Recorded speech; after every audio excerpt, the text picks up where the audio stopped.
Hello दोस्तों, नमस्कार। स्वागत है आपका आपके यूट्यूब चैनल एग्ज़ाम 91 पे।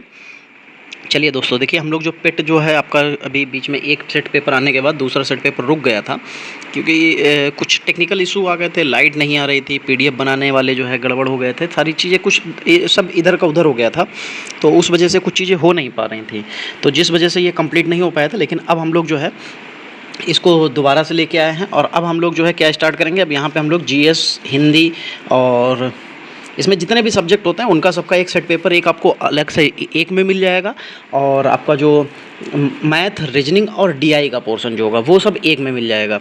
चलिए क्वेश्चन नंबर 1 से स्टार्ट करते हैं। लिखा हुआ है, न्यायमूर्ति नुथालापति वेंकट रमन यानी कि एन वी रमन भारत के मुख्य न्यायाधीश बने। तो ये उस समय पुरानी बात है, तो ये 48वें मुख्य न्यायाधीश बने हैं।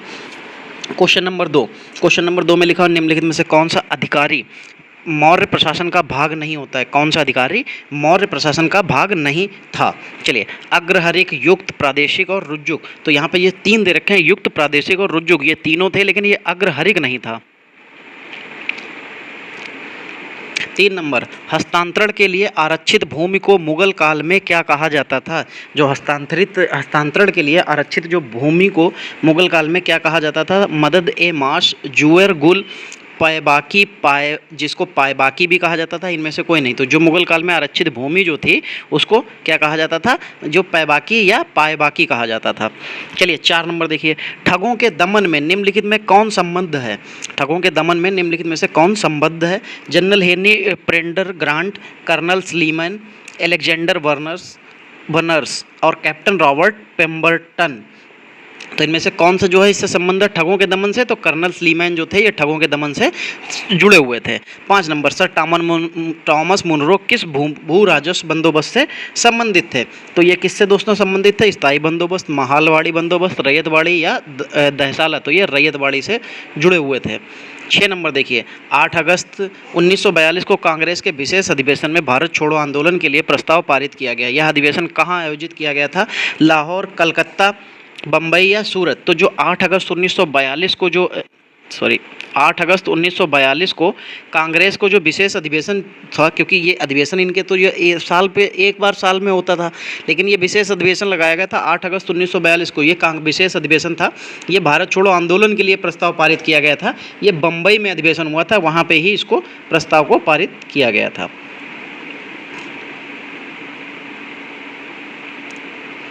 चलिए फिर देखिए, 1857 के राष्ट्रीय विप्लव को कुचलने में किस बाहरी ताकत ने अंग्रेजों की मदद की थी। तो लिखा हुआ है, फ्रांस, अफगानिस्तान, बर्मा और नेपाल। तो ये 1857 के जो विप्लव को कुचलने का जो सबसे बड़ा श्रेय जाता है तो वो नेपाल को जाता है, इन्होंने ही अंग्रेजों की मदद की थी। चलिए, निम्नलिखित में से कौन सा आंदोलन चौरी चौरा कांड के कारण समाप्त हो गया था। सविनय अवज्ञा आंदोलन, असहयोग आंदोलन, बहावी आंदोलन या उपयुक्त में से कोई नहीं। तो कौन था, असहयोग आंदोलन था, जो कि स्टार्ट हुआ था महात्मा गांधी ने जो है इसी से, चौरी चौरा कांड जो हो गया था इसी की वजह से जो है परेशान हो गए थे, दुखी हो गए थे, जिसकी वजह से उन्होंने क्या कर दिया था कि असहयोग आंदोलन को खंड कर दिया था। चौरी चौरा घटना हुई कब थी। तो ये चौरी चौरा घटना हुई थी 5 फरवरी 1922। ठीक है, 1922। तो ये तब हुई थी, इसी दिन जो है चौरी चौरा घटना की वजह से जो है असहयोग आंदोलन को बंद कर दिया गया था। चलिए 9 नंबर देखिए 9 नंबर में क्या लिखा हो, सुभाष चंद्र बोस ने गांधी के साथ मतभेद होने के बाद कौन सी पार्टी बनाई थी। Swaraj party, forward party, socialist party या गदर पार्टी। तो ये जो सुभाष चंद्र बोस ने जो है मतभेद हुए थे 1900 कब हुआ था इनका मतभेद, 1939 में हुआ था, और उसके बाद उन्होंने जो है फॉरवर्ड ब्लॉक की स्थापना की थी, जिसको फॉरवर्ड पार्टी भी कहते हैं। चलिए 10 नंबर, सन्यासी विद्रोह का उल्लेख किस पुस्तक में मिलता है। वंदे मातरम, दुर्गेश नंदिनी, कपाल कुंडला या इनमें से कोई नहीं। तो जो सन्यासी विद्रोह का उल्लेख जो है यहाँ पे जितने भी ऑप्शन दे रखे हैं इनमें से तो खैर किसी में भी नहीं होगा। चलिए 11 नंबर देखते हैं, निम्नलिखित में कौन सी नदी एस्चुअरी नहीं बनाती है। तो कौन सी नदी जो है एस्चुअरी नहीं बनाएगी। नर्मदा, मांडवी, ताप्ती या महानदी। तो दोस्तों यहाँ पे जो महानदी आपको दिखाई दे रही है ये एस्चुअरी नहीं बनाती है। फिर 12 नंबर देखिए क्या लिखा है, भिलाई इस्पात संयंत्र किसकी मदद से स्थापित किया गया था। यूके, यूएसए, रूस या जर्मनी? तो दोस्तों ये आपको, जो मैं पहले भी जीएस के जो क्लासेस मैंने ली थी इससे पहले, उसके लिए वीडियो के लिए वहाँ भी मैंने बताया था, ये रूस के लिए की गई थी।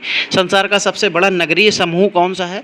मैक्सिको नगर, न्यूयॉर्क, लंदन या टोक्यो, याकोहामा।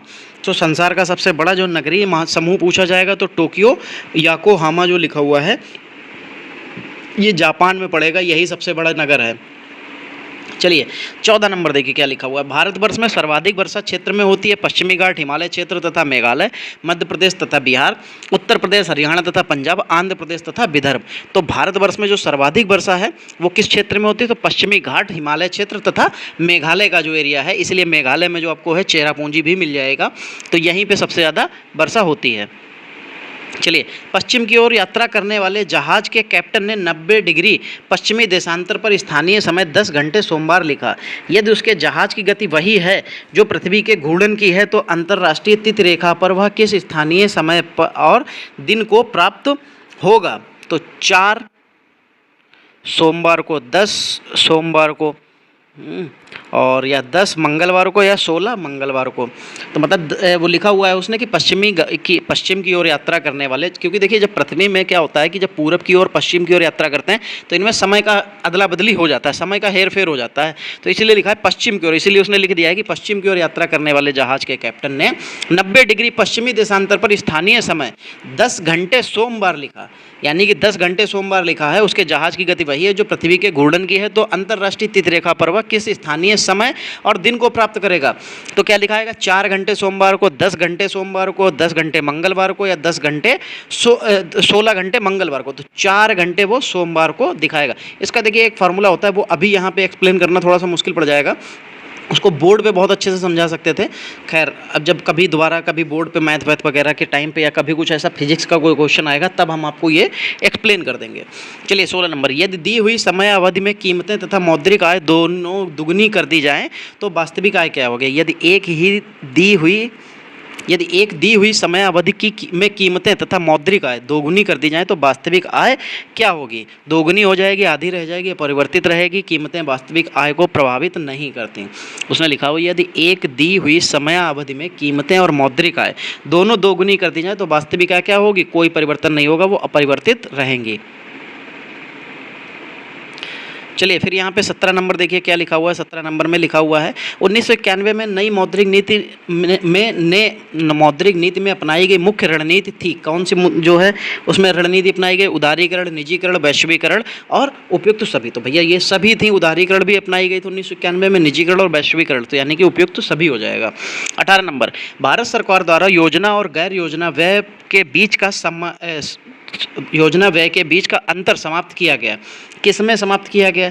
वर्ष 2015 में, वर्ष 2016 में, वर्ष 2017 में, वर्ष 2018 में। तो जो योजना आयोग और गैर योजना व्यय के बीच का जो अंतर था वो 2017 में समाप्त कर दिया गया था।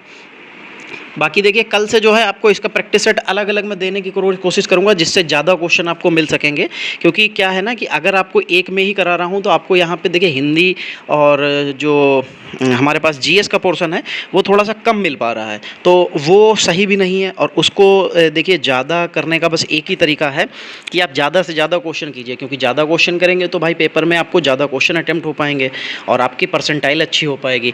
चलिए 19 नंबर देखिए, निम्न में कौन राष्ट्रीय खाद्यान्न सुरक्षा मिशन में सम्मिलित नहीं है?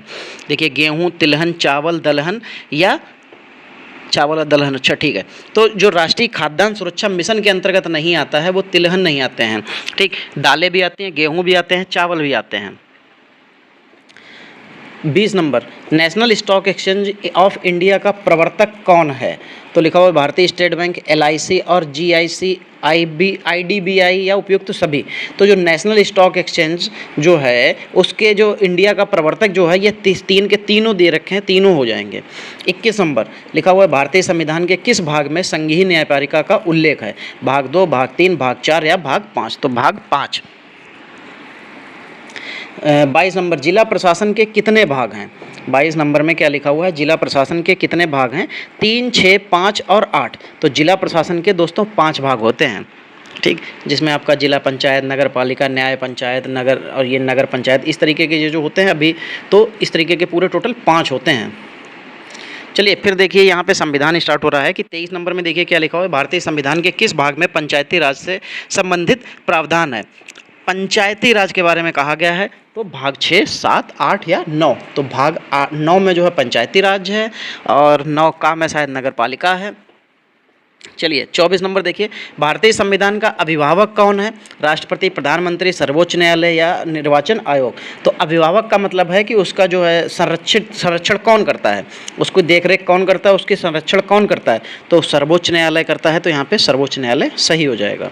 चलिए नीति निर्देशक सिद्धांत हैं कैसे? बाद योग हैं, बाद योग नहीं है, मौलिक अधिकार हैं या कोई नहीं होगा। तो जो नीति निर्देशक तत्व हैं वो ऑस्ट्रेलिया से लिए गए हैं, नहीं आयरलैंड से लिए गए हैं, और जो ये जो होते हैं ये बाध्य योग्य होते हैं। 26 नंबर, जब आप कंप्यूटर बंद करेंगे तो किस में डेटा सुरक्षित रहेगा? रैम, मदरबोर्ड, द्वितीय मेमोरी या इनमें से कोई नहीं। तो देखो रैम होती है हमारी प्राइमरी मेमोरी यानी कि प्राथमिक मेमोरी। और रैम में क्या होता है, ये रैंडम एक्सेस मेमोरी होती है और लाइट जाने के बाद इसमें डेटा नहीं रह जाता है, ये डेटा ख़त्म हो जाता है। और द्वितीयक मेमोरी आपकी रोम होती है जिसको रीड ओनली मेमोरी कहते हैं, उसको आपको डेटा वैसे के वैसे लाइट जाने के बाद भी बना रहता है। और चाहे आप उसको द्वितीयक मेमोरी जैसे पेन ड्राइव हो गए, हार्ड डिस्क हो गई, ये सब द्वितीयक मेमोरी आती है, इनमें लाइट जाने के बाद में हमारे डेटा के ऊपर कोई फर्क नहीं पड़ता है। चलिए 27 नंबर, ठोस कपूर से कपूर वाष्प बनने की प्रक्रिया क्या कहलाती है? बाष्पीकरण, हिमीकरण, पिघलना और ऊर्ध्वपातन।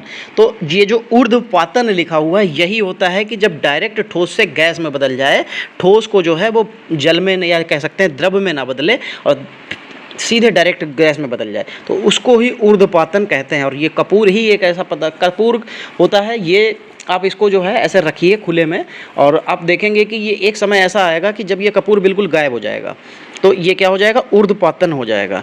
28 नंबर देखिए, सर्प के विषय में जानकारी प्राप्त करना कहलाता है सर्पेंटोलॉजी, अर्निथोलॉजी, हार्पेटोलॉजी और इक्थियोलॉजी। तो सर्प मतलब सर्पेंटोलॉजी जो लिखा हुआ है यही इसकी लॉजी हो जाएगी, यही उसका काम हो जाएगा। 29 नंबर देखिए, लिखा हुआ है फूलों के अध्ययन को क्या कहा जाता है? Phrenology, anthology, agrostology, palynology sorry. तो जो फूल का अध्ययन होता है इसको एंथोलॉजी कहा जाता है। फिर 30 नंबर देखिए, लिखा हुआ है रासायनिक अभिक्रिया में निम्न प्रभावित होता है। रासायनिक अभिक्रिया में क्या प्रभावित होता है? इलेक्ट्रॉन, प्रोटॉन, न्यूट्रॉन, और लिखा हुआ है सभी। तो जब रासायनिक अभिक्रिया होती है तो उसमें सिर्फ इलेक्ट्रॉन ही प्रभावित होते हैं, बाकी के ऊपर कोई खास फर्क या कुछ फर्क नहीं पड़ता है। चलिए फिर यहाँ पे लिखा हुआ है कि सुनाम का विलोम क्या हो जाएगा? क्योंकि देखिए 30 से लेके 35 तक जो था हमारे पास वहाँ पे मैथ थी, इसलिए हम लोगों ने हटा दी है, क्योंकि मैथ को आपको यहाँ पे सॉल्व करने में बोर्ड छोटा होता है, मोबाइल की स्क्रीन छोटी होती है तो बन नहीं पाता है। तो इसलिए जब हम लोग इसको बोर्ड पे करेंगे तब आपको इसका पूरा पैटर्न सॉल्व करके दिखाएंगे। चलिए तो यहाँ पे जो लिखा हुआ है 36 नंबर में कि सुनाम का विलोम क्या हो जाएगा? तो सुनाम मतलब कह सकते हैं जिसका अच्छा नाम हो या सब ऐसे जो नामी हो, तो उसका दुर्नाम यानी कि जिसका नाम बदनाम हो, इस तरीके से। तो जगत का पर्यायवाची शब्द नहीं होगा। चलिए देखिए, लोक, विश्व, भुवन या लोक। तो जगत का मतलब लोक नहीं होगा, लोग नहीं होगा। लोक होता तो जगत हो जाता, लोग नहीं होगा। 38 नंबर, दीन दुखियों को भोजन देने की व्याख्या वाक्यांश के लिए एक शब्द है सदाव्रत, भोजनालय, भंडारा, प्रसाद। तो दीन दुखियों को भोजन देने की व्यवस्था दोस्तों क्या होती है? आपने खुद देखा होगा कि जब दीन दुखियों को भोजन देने, देखिए एक तो भंडारा होता है, भंडारा सिर्फ दीन दुखियों के लिए नहीं होता, भंडारा मतलब सभी के लिए, जो भी खाना चाहे वो सभी के लिए होता है। ठीक, भोजनालय तो आपका ये भी कह सकते हैं कि वो वहाँ पे आपको खाना रुपए दे के मिलता है। और प्रसाद तो खाना नहीं होता है, प्रसाद के रूप में आपको कुछ भी हो सकता है वो, ठीक है। तो वो भी दीन दुखियों के लिए नहीं, प्रसाद भी सभी के लिए होता है। अब बचता है सदाव्रत। तो सदाव्रत जो होता है ये दीन दुखियों के लिए भोजन की व्यवस्था होती है। चलिए 39 नंबर, आए थे हरि भजन को ओटन लगे कपास, लोकोक्ति के लिए अर्थ होगा। इसका अर्थ क्या हो जाएगा कि हरि भजन करते करते कपास ओटना या वांछित कार्य को छोड़कर अन्य कार्य में लग जाना, कपास के खेत में फंसकर हरि भजन करना, इच्छा अनुसार फल की प्राप्ति करना। तो जब हरि भजन को ओटन लगे कपास, आए थे हरि भजन को मतलब विष्णु जी के भजन के लिए आए थे लेकिन कपास काटने लगे या कपास को ओटने लगे, तो इसका मतलब होता है कि आए थे किसी और काम को और करने लगे कोई और काम। तो वांछित कार्य को छोड़कर अन्य कार्य में लग जाना। चलिए निश्चल का संधि विच्छेद क्या हो जाएगा? तो निश्चल तो निह प्लस चल होता है। क्या होता है? निह प्लस चल। तो निश्चल हो जाता है। तो निह जो होता है ये विसर्ग संधि का उदाहरण हो जाएगा, निह प्लस चल हो जाएगा। चलिए फिर 41 से 43 देखिए, यहाँ पे एक पैराग्राफ लिखा हुआ है, at low tide he walked over the sands to the headland and round the corner to the little bay facing the open sea, it was inaccessible by boat because seam of rock jutted out and currents swirled round them treacherously, but you could walk there if you choose one of the lowest ebb tide and rested a very long way. You could not linger on the expedition, for once the tide was on the turn, it came and in rapidly. For this reason, very few people cared to explore the little way and the cave at the back of it, but the unknown always drew this man like a magnet. He found the bay fresh and unlittered, as it was completely covered by the sea at high tide. The cave looked mysteriously dark, cool, and inviting, and he penetrated to the farthest corner, where he discovered a wide crack rather like a chimney. He peered up and thought he could see a patch of delight. तो 41 number देखते हैं। 41 number question में क्या लिखा हुआ है, according to the writer the bay could not be reached by boat because it had numerous layer of rock, it were too many eddies, it was facing the open sea, there were seams of rocks and treacherously stringly currents। हाँ ये जरूर था कि वो current जो थी वो इतनी ज़्यादा हाई थी और रॉकों मतलब चट्टानों के साथ थी, तो इसलिए उसके पार नहीं जा सकते थे। It was not possible to linger on expedition because, क्या था बिकॉज, देखिए the water rose rapidly, the tide turn quickly, the tide turn sprightly, the water rushed it with a great force. तो ये तीसरा नंबर जो लिखा हुआ है द टाइड टर्न स्प्राइटली, ये बिल्कुल सही लिखा हुआ है। चलिए 43 नंबर देखिए, while passing through the cave the writer discovered while passing through the cave the writer discovered, writer ने जो है क्या खोजा था, cool and scald corner, large opening, chimney shaped rock, big crack through which light came in. हाँ ये जरूर था कि जहाँ से लाइट आ रही थी, उसने ये खोज की थी। Choose the one which best express the meaning of the given word. तो चलिए फ्रगुल लिखा हुआ है, ठीक है क्या लिखा हुआ है, फ्रगुल लिखा हुआ है, और फ्रगुल का मतलब होता है खर्चीला, और इकोनॉमिकल इसका जो है क्या हो जाएगा, choose which best express meaning in the given. ठीक, तो यहाँ पे जो है विच बेस्ट एक्सप्रेस, इकोनॉमिकल इसका हो जाएगा, माइजरली इसका कंजूस हो जाता। Choose the word which is opposite meaning, तो अर्बेन लिखा हुआ है। 45 नंबर में क्या लिखा हुआ, अर्बेन, इसका क्रूड हो जाएगा, इसका अपोजिट क्रूड हो जाएगा। केंद्रीय मंत्रिमंडल ने 20 जनवरी 2021 को भारत और किस देश के बीच सौर ऊर्जा के क्षेत्र में सहयोग के लिए एक सहमति पत्र को मंजूरी दी है। तो किसने दी है, ये उज्बेकिस्तान ने दी थी। चलिए फिर लिखा हुआ है, गुजरात सरकार ने हाल ही में ड्रैगन फ्रूट का नाम बदलकर क्या रखने की घोषणा की है। तो ये जो है, ये मैं आपको बता दूं, ये पिछले साल का करंट का क्वेश्चन है और अभी ये रिसेंटली किसी एग्जाम में पूछा गया था। ठीक है, चलिए तो कौन सा था, तो इसने कलम फ्रूट लिख दिया है, कमलम फ्रूट लिख दिया है। गणतंत्र दिवस की परेड में फाइटर प्लेन उड़ाने वाली पहली महिला फाइटर निम्नलिखित में से कौन बन गई हैं, तो ये बन गई थी भावना कांत। केंद्र सरकार ने नेताजी सुभाष चंद्र बोस की जयंती को किस दिवस के रूप में मनाए जाने की घोषणा कर दी है, तो ये हिम्मत दिवस, पराक्रम दिवस, भारत दिवस या सैन्य दिवस, तो पराक्रम दिवस मनाने की घोषणा कर दी है। 55 नंबर, निम्नलिखित में से किस देश की सरकार ने ईस्ट इंडिया कंपनी के शीर्ष अधिकारी रॉबर्ट क्लाइव के इंडियन सिल्वर दरबार के मॉडल को निर्यात पर रोक लगा दी गई है। तो ये कौन सी है, चीन, रूस, ब्रिटेन या भारत, तो ब्रिटेन ने ये रोक लगाई है।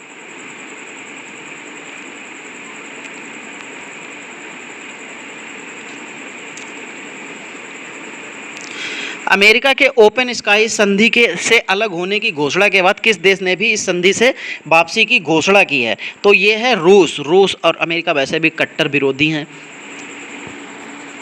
57 नंबर, दूर संचार उपकरण और सेवा निर्यात संवर्धन परिषद यानी कि टेप्को ने किसको नया अध्यक्ष बनाया, ये भी आपके लिए पुराना क्वेश्चन है, ये संदीप अग्रवाल को बनाया था।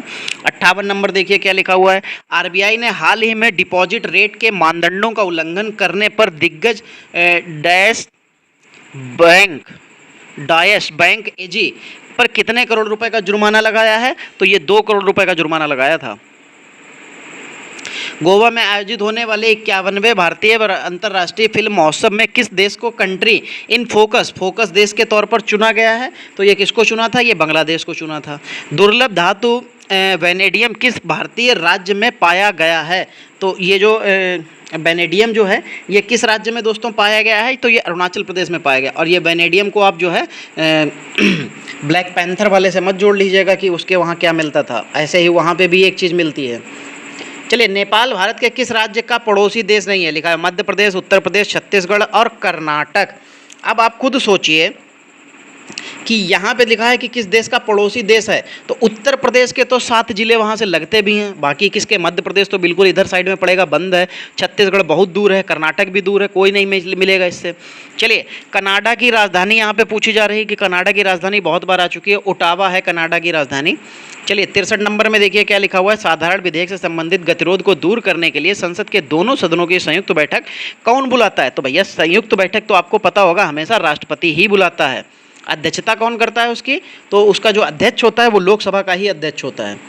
64 नंबर, विधान परिषद की गणपूर्ति यानी कि कोरम कुल सदस्यों का कितने भाग होता है, तो जो गणपूर्ति कोरम जिसको कहा जाता है वो 1/10 होता है। आप कोरम देखिए, ठीक है, वो भी विधान परिषद का, तो तुरंत 1/10 पे पहुंचिए। 65 नंबर, निम्नलिखित में कौन सा भारत सरकार की जलवायु कार्य योजना क्लाइमेट एक्शन प्लान के 8 मिशन में सम्मिलित नहीं किया गया था, कौन जो है इसमें 8 मिशन में सम्मिलित नहीं किया गया था, तो ये आणविक ऊर्जा जो है ये इसमें सम्मिलित नहीं की गई थी। फिर लिखा हुआ 66 नंबर में, निम्नलिखित दशाओं में कौन वैश्विक ताप के असर को इंगित करती है, तो कौन वैश्विक ताप के जो है असर को इंगित करेगी, ये करती है ग्लोबी तापमान में वृद्धि करती है, मौसमी दशाओं में परिवर्तन ये भी करेगी, सागरीय जल में उत्थान ये भी करेगी, और हिमानी का पिघलना ये भी करेगी, तो चारों में करेगी, यानी कि सभी सही हो जाएगा।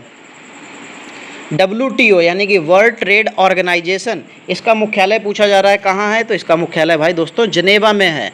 कपिलवस्तु कहाँ स्थित है, तो उत्तर प्रदेश, पश्चिम बंगाल, बिहार और नेपाल, तो ये लिखा हुआ कपिलवस्तु दोस्तों अब कहाँ स्थित है, वो नेपाल में स्थित है।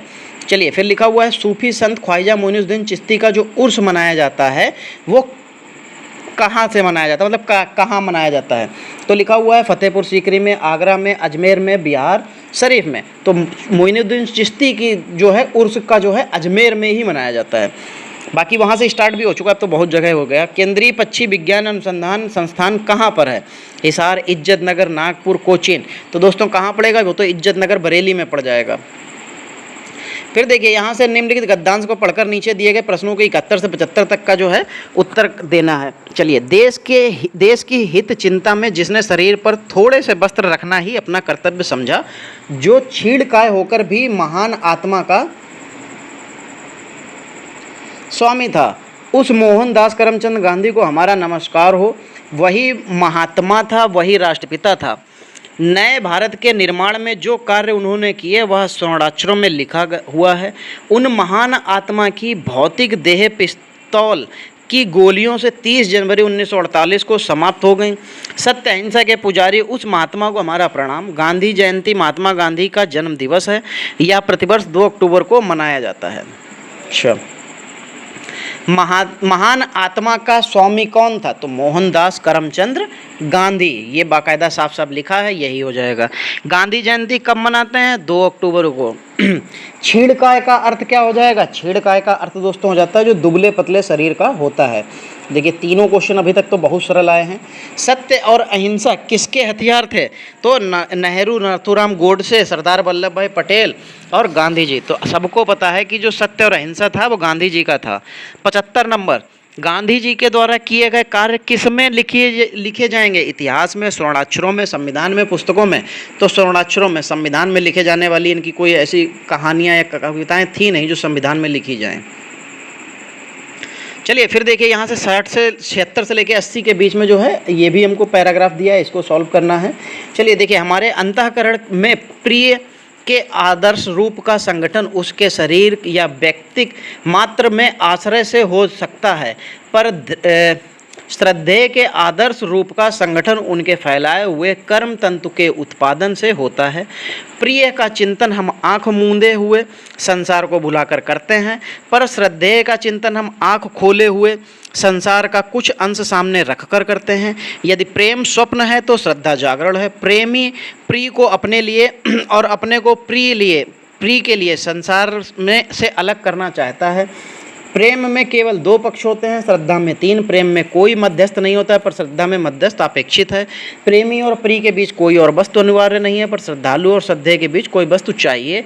इस बात का स्मरण रखने के लिए पहचानना उतना कठिन न रह गया कि किसी के प्रति किसी का कोई आनंद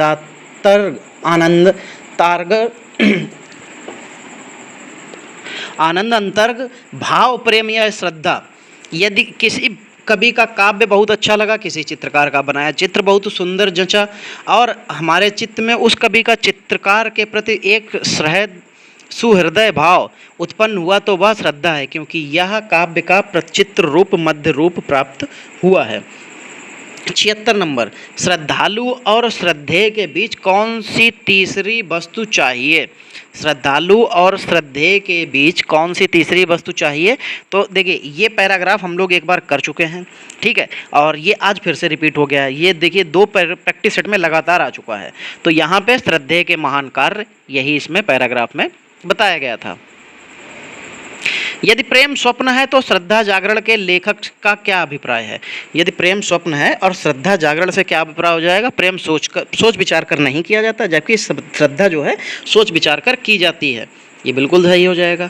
78 नंबर देखिए क्या लिखा, श्रद्धेय के आदर्श रूप का संगठन उसके फैलाए हुए कर्म तंतु के उपादान से होता है। ये लेखक का तात्पर्य है। क्या तात्पर्य हो जाएगा? श्रद्धा में श्रद्धालु का ध्यान श्रद्धेय के कर्मों पर पहले जाता है। 79 नंबर, प्रेम में केवल 2 पक्ष होते हैं से लेखक का क्या तात्पर्य है? चलिए देखिए, प्रेम में केवल 2 पक्ष होते हैं, केवल 2 पक्ष होते हैं, लेखक का तात्पर्य क्या हो जाएगा? 4 नंबर देखिए, प्रेम में प्रेमी और प्रेमिका के अलावा किसी तीसरे व्यक्ति की कोई जगह नहीं होती। ये बिल्कुल सही है। 80 नंबर और आखिरी क्वेश्चन है, लिखा हुआ है उपयुक्त गद्यांश के आधार पर बताइए कि कौन सा कथन सही हो जाएगा। तो लिखा हुआ है प्रेम और श्रद्धा में से प्रेम को हीन और श्रद्धा को ऊंचा स्थान दिया गया है।